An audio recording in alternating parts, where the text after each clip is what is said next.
instantly, or it revs up and down and then it dies, that's a pretty good indication that you have water in your gas. And you don't need very many tools, and it's a very simple fix. We're going to have a 3/8 inch socket, 1/2 inch socket, a Phillips head screwdriver, a flathead screwdriver, and that should do it. The first thing we always do is disconnect the spark plug.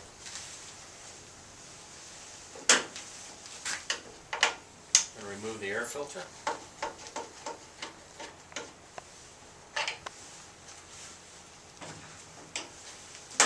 And remove the 3/8 inch socket.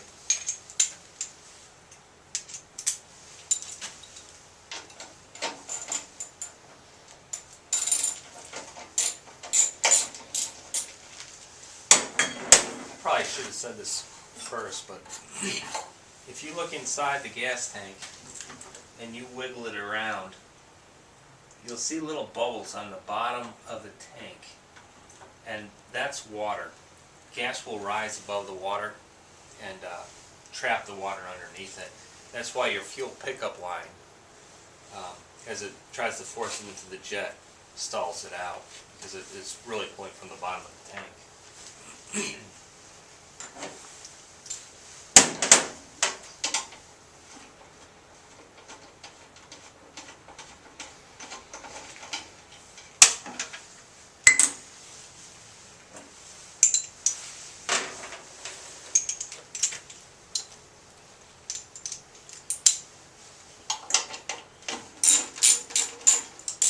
There's a 1/2 inch bolt coming out.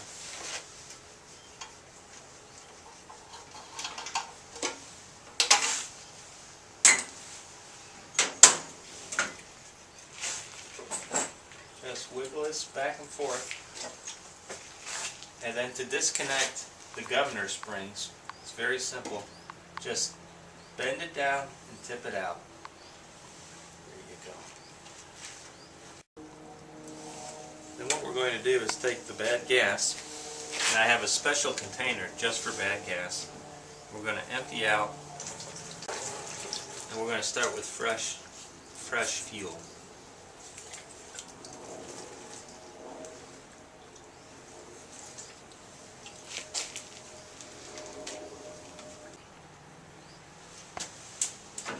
Okay, now that I'm in contact with fuel or oil, I like to wear latex gloves. I need to remove the Pulsa primer carburetor because there's a small little pickup reservoir underneath this, and that also will have some bad fuel in it. So we'll remove the 5 Phillips head screws.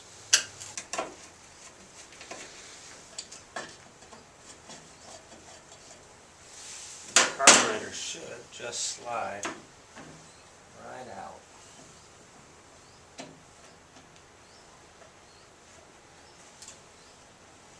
Just like that. I'll just set it aside. Now, there's going to be a gasket and a diaphragm, and you want to inspect it and make sure that it's not wrinkled or torn, because that is what's going to let air in and also make your engine rev up and down. But what I was talking about, can you see in here how it also has little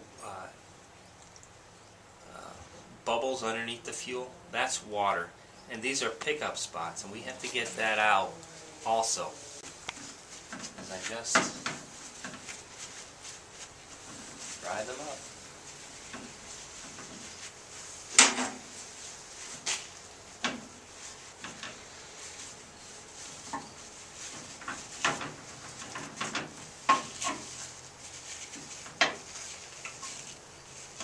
Some people will say, hey, I didn't leave my lawnmower out in the rain.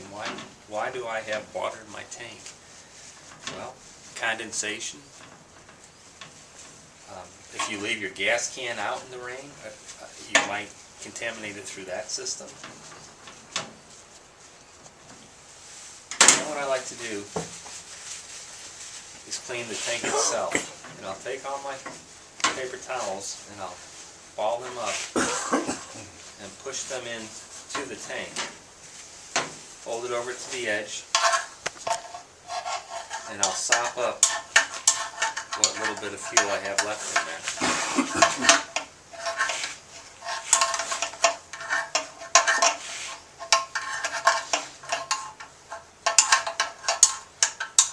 And then using long nose needle pliers,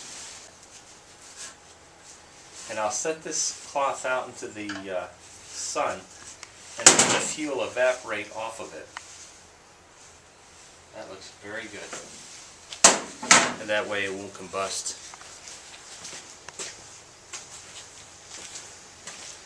Now we're ready for reassembly.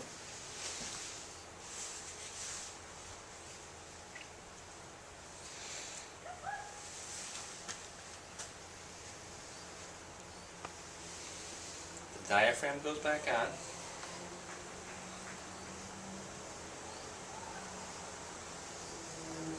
You want to inspect it again to make sure that there's no wrinkles and that there's no, it's not hard and inflexible, because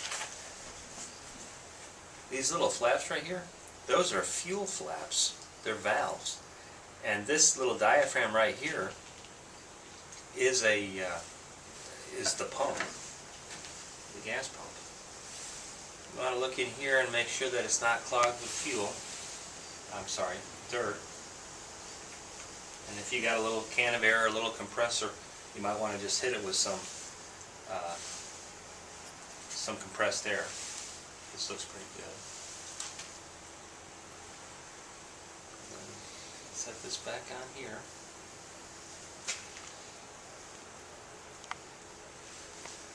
Make sure I don't lose that spring. And I carefully put this back in like this. When I set my screws in, I want to make sure that I don't catch that diaphragm. That looks good. And I just tighten down the screws again. Now I'll just snug it all up.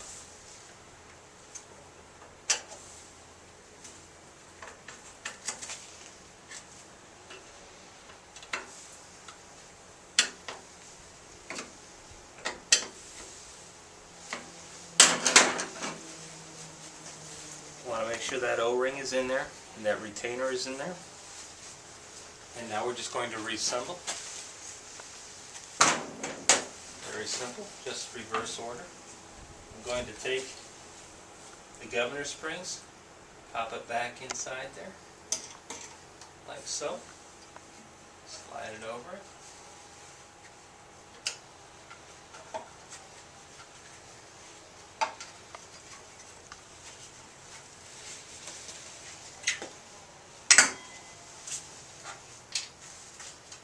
My 3/8" bolt back in.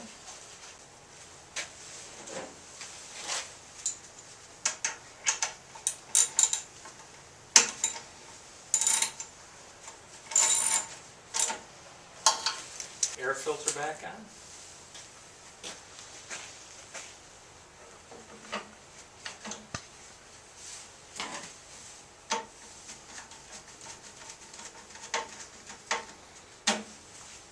There you go. Put new fuel into it, and you've just gotten rid of your water problem in your fuel and cleaned your gas tank.